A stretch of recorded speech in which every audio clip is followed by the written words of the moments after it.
Have you ever encountered a situation where you got your study plan ready, you got your questions ready, you know exactly what to do, you have the process, you recruited your participants, but you need alignment, and so you message them. Hey, Billy Bob, what do you think of this? I need some data on this. Do you have blah? And silence.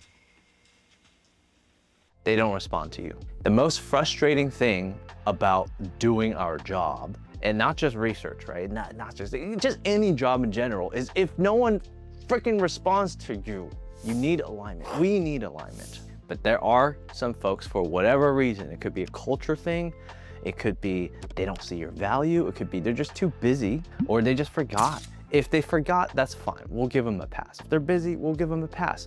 But if they don't want to work with you, if they don't want to reciprocate collaboration, we always are taught, oh, how to be better collaborators.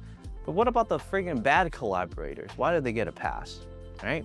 When you encounter a situation where people don't respond to you, here's what you do. It's a very simple trick. After I've encountered so many of these situations, I always do this. And here it is. You send a group message and you tag the person you want in that group message. If it's your team, don't message the person privately. Okay, it also depends on the culture. In contrast, let me contrast. Like a good culture would be people who respond to you because they like you and they know you need to get stuff done.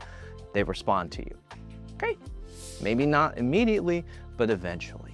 But there are some cultures who don't believe in your value, who don't even want to work with you, but you need to get your work done, right?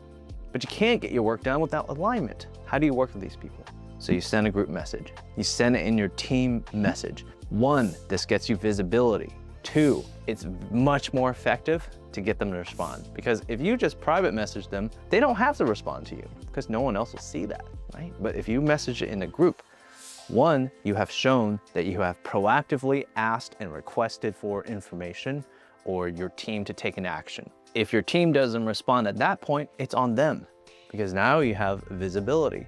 So this is way more of a self-preservation technique, but also a very efficient technique to get your job done as a researcher or a designer or even a PM. If you have a blocker and that blocker is people not responding to you to get your job done, that's what you do. You gotta send a group message either in a group Slack or a group email so that other people can see it. When people see it in a group, they're gonna give you way more pressure to answer you. And this is how you can effectively amplify yourself as a leader and get your work done more effectively. So that's my tip. Don't forget it. It's really important. It's one of those things that no one really talks about, right? I could teach you all the techniques on how to do research. I could teach you the process, but these are the little things of what it means to collaborate with people. I could teach you how to be a better collaborator, but unfortunately, to the bad collaborators, they're not gonna see this video. Don't always think of it as, how do I collaborate better with them? How do you make them collaborate better with you? Right, so that's my tip. Group messages, don't forget it. Good luck.